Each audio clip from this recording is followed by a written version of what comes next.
Coming back with one of your songs, Glenn. You want to put your headphones on? Yeah, there you go.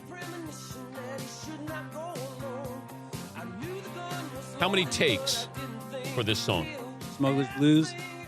Oh, we cut it for 2 days. You know, we cut it one afternoon, and we thought we were close, but we kind of like everybody got a little tired. So we came back and we cut it the next day. And this is for Miami Vice? I wrote it. We wrote it before that. And, Oh, you did? And yeah, and then who's the guy that started Miami Vice? Michael Mann. Oh, okay. Michael Mann heard the song And then incorporated. This could be an episode. Yeah. He's Glenn Frey, the Eagles, joining us here in the Man Cave. We were just talking some sports, actually, but also with Almost Famous and Cameron Crowe, where I read that Cameron Crowe was basing a character in the movie Almost Famous on you. The conversation. So Russell Hammond was based on you? Well, I think it's a synthesis of me and probably a few other people too. But I think he wanted to have that sort of the driven guy, similar maybe personalities. But it's funny, we talked, and actually in Almost Famous, he used a line Cameron was 16. He was in high school. He was writing for Rolling Stone and a local magazine in San Diego. He came to see us in like 1973, and hey, come on, kid. This is me. I'm the big brother. I'm only 24, and he's young. But anyway, we let him hang out with us the whole night. After the show, talked to him, had a few beers, chat. And the last thing I said to him was, I said, "You can write whatever you want, but just make us sound cool." And so he said, "You don't mind if I use it?" I said, "No, not at all." No. That's great. When you were offered the job, did you audition for Jerry Maguire? Yes, and Cameron called me in for Jerry Maguire. So you're the GM of the Cardinals? Yeah, but when he called me in, he wanted me to play the part that was ended up played by Bo Bridges, which was the father of the Texas recruit. Yeah. The promising quarterback from Texas. Jerry O'Connell. Yeah, he wanted me to play the dad. Yeah. And so I went into the meeting and I said, "Now, Cameron," I said, "if you want me to play this guy," I said, "I'd like to come back in a couple of days. I want to work on an accent that's a Texas accent. Doesn't sound like something like Alabama or, anything else. Give me a chance." And, he starts thumbing through the script and he goes, "I think read for this part. Read for the GM." He says, "I need a guy who's not going to take any crap from Tom." Okay, meaning Cruise. Yeah. He said, "I want you to, just every time you're in a scene with him, just like try to get rid of him.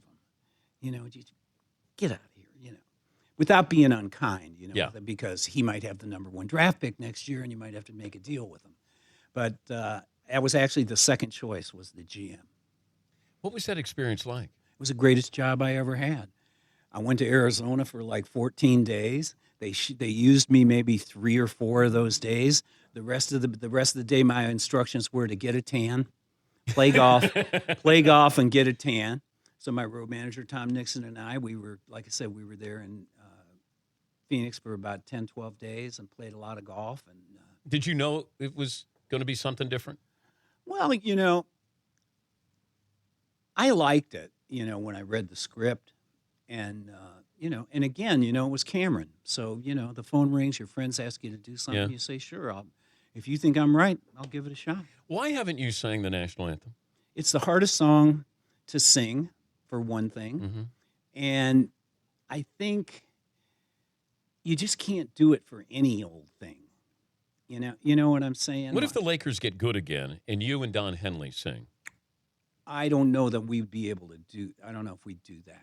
But You would. But for the Detroit Tigers, I'd venture the national anthem. You would. Yeah, and I've been asked a few times by in different places, and it's always just been, I got to think about how to do this, and I think that's just it's not going to be good. But you did the Super Bowl, right? I played I played a side party at the Super Bowl. Okay. That was a lot of fun. And speaking of that, like, the Eagles have been asked, on more than one occasion, almost always by David Hill from Fox, when Fox would have the Super Bowls, if we wanted to do the Super Bowl. Will you do a halftime of a Super Bowl? No, it's just, I think it's just totally, impossible for a band like us to sort of do medleys and segues and stuff. You know, the Super Bowl is perfect for Katy Perry. It's perfect for Beyonce. You know, it's got to be visual. It's got to be highly, highly visual, I think, the halftime show. And I think those are the acts that fit in better. You have season tickets to the Lakers? I do. Do you want to use them? No, and nobody else does. How long have you had season tickets to the Lakers? I got my season tickets for the Lakers in 1979, the year they Good for you. drafted Magic Johnson and Michael Cooper. Was that when Don Ford was traded? Is that right? Did they trade? Check that, Paulie. Dan Ford, I think, was his name. For some reason, I remember that. I don't know why. But so you're right there when Magic came in. We had, Irving and I, we allowed Jerry Buss to promote 4 Eagles shows at the Forum. And in return for that, we were in conversation with him about World Team Tennis, of all things. And he wanted us to invest in the LA String. So we had a few dinners together. And out of it all came some season tickets for the Lakers. And you got season tickets because you did the concerts for the Lakers, for Jerry Buss? Yeah. I think he helped. Let's say he helped us. We still had to pay. Yeah. We still had to pay. You got good seats? Right next to Diane Cannon, right at the corner of the Did Lakers you ever have bench. any of her brownies? Any what? Diane Cannon's brownies? Yes. She would make them, and I was told get there early before the game started. Because everybody comes up and they take her brownies. Yes. Yeah. And I thought maybe there was some medicinal purpose with these brownies. I didn't know. No. And they were very good. I was just a little surprised, maybe disappointed. There was no medicinal value to these brownies. I know. Yeah. But they were good. yeah, really good. They were good. So I've seen a lot of good basketball, you know. First Showtime, which was like Camelot. I don't know that we'll ever see a basketball team that runs the floor, you know, the way the Lakers did. And then Phil came, you know. I got to see all this stuff with Kobe and Shaq, and then later with Kobe and Powell. And I will say this about Jerry Buss, who's now passed, but during all the time that I owned my Laker tickets, I would say there were only 2 years where they weren't competitive. Yeah. You know, I mean, he put a good product on the floor every single year.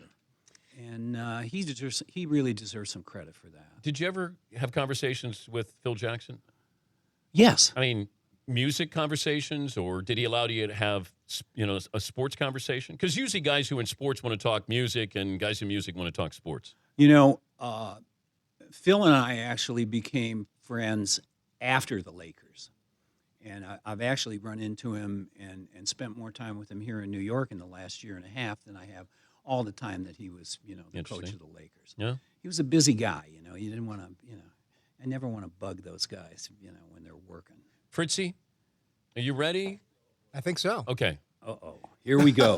Now, this This is a big moment. is a big for me. moment for him. So, He has to pretend that there was halfway decent. okay, what song are you picking?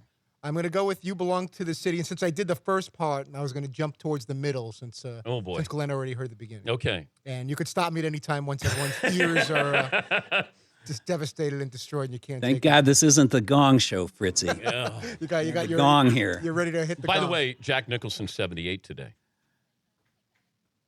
That's pretty cool. All right, you ready, Fritzy? I think so. right. Let's give it a Oh, shot. okay. Here we go.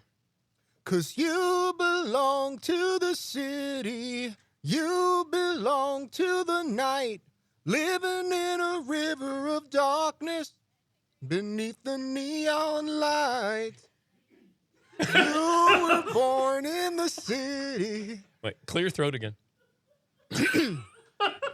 Concrete under your feet.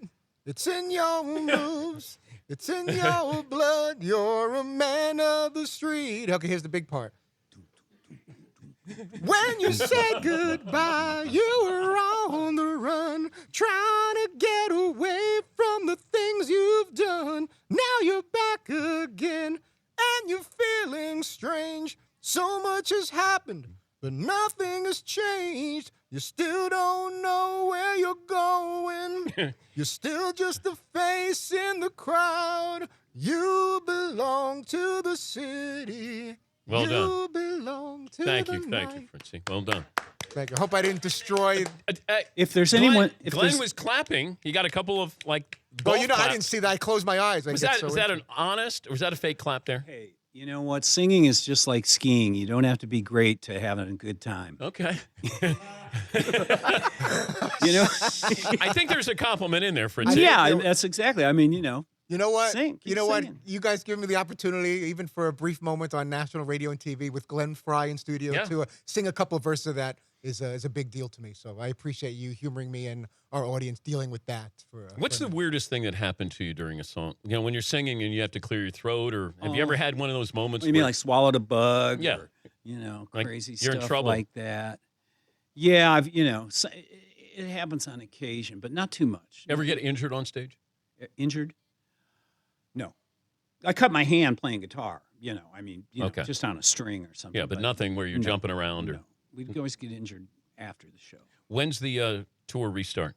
We're going to restart in Austin, Texas, I think around May 19th.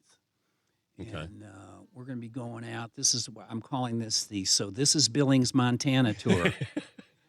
And, you know, we're going to go out and we're going to play a lot of the smaller markets. We're really excited about that to kind of, you know, I mean, it's fun to play the big cities and the big arenas. You know, I'm not saying that's not fun, but there's something special about, you know, there's a big country between Los Angeles and New York, Yeah. you know, and these are the people that watch American Idol and The Voice and read People magazine and, you know, that kind of stuff. You're going to be in And it's Hartford in July.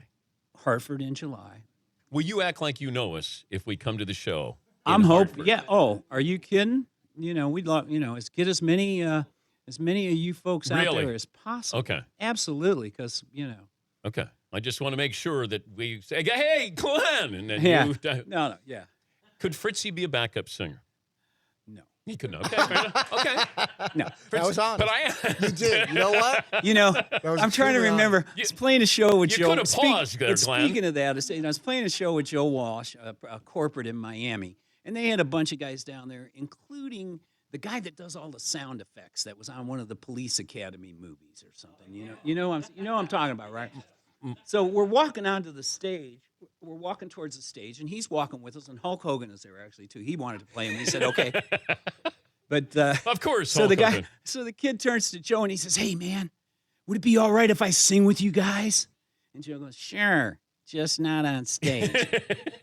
Michael Winslow, I think, is his, Yeah, his exact- name, yeah. right? That is correct. Funny Yeah. line, though. But have you had athletes who've wanted to sing with you, or did they just show? Magic never wanted to sing. No.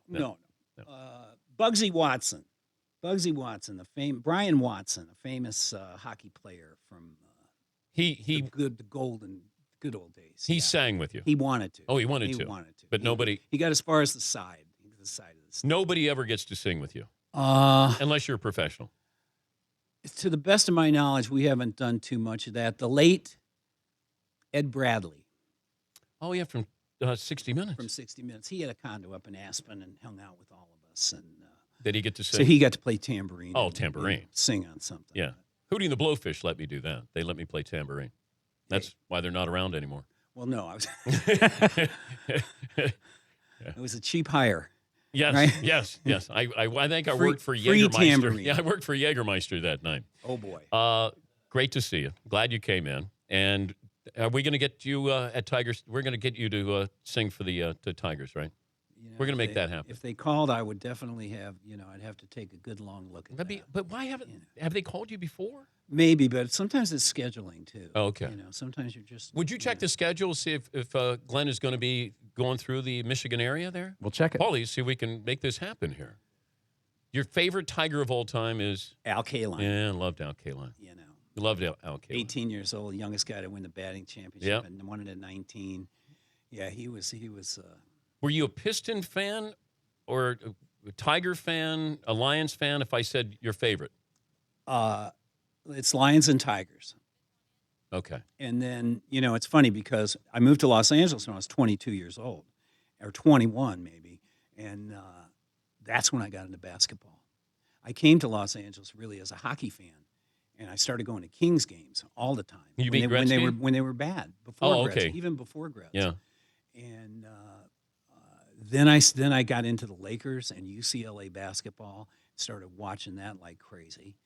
So, in baseball and football, I'm still a Detroit Lions guy and a Detroit Tigers guy. But in basketball and hockey, it's the Kings and the Lakers. Yeah, Paulie. Dan, Glenn Frey and the Eagles will be in July 24th in Michigan doing a concert. The night before the Detroit Tigers have a home game. Oh. The night before. There you go. I'll tell you what, we'll tell him I'm going to sing the national anthem. We'll get a bunch of tickets, and then I'll come up with laryngitis and just go to the game. And then you have Joe Walsh sing. Okay. No, Joe could play guitar, the Right. anthem with guitar. Right. Right? Yeah. He's been doing that with, He is so much fun. When I went to your show, like the end of the show is Joe's show. Yeah. And he just comes out and all of a sudden he's just this tour de force. Mm-hmm. Very funny guy. It's a lot of fun to play with him. I sat with his dad watching you guys at a private show in Times Square a couple of years ago. So I'm with Joe's dad. George Walsh. He's so Fantastic, Dan. That's marvelous. He was great. And he's probably, what, 80? Oh, I think he's older and just spry. Lives in the city, walks around. One of my heroes, George Walsh. He's Glenn Frey of the Eagles, and thank you. Thank you for coming in, It's been Glenn. a pleasure to be here. Fritzy, take us to break with a little... That's right. Little- Smuggler's Blues. Let's Fritzy. go. Come Here on, we go. Come on, give us Here Smuggler's we Blues. go. It's the Trouble nature of the streets and business. It's the smuggler's blues. That's my favorite line. Wait, is that it? And I also got, caught up in the action. I'm looking out for you. The heat is on. Burning, burning, burning. The heat Yeah. is on. Flames are The burning. heat is off. Yes, it is. This is the Dan Patrick Show.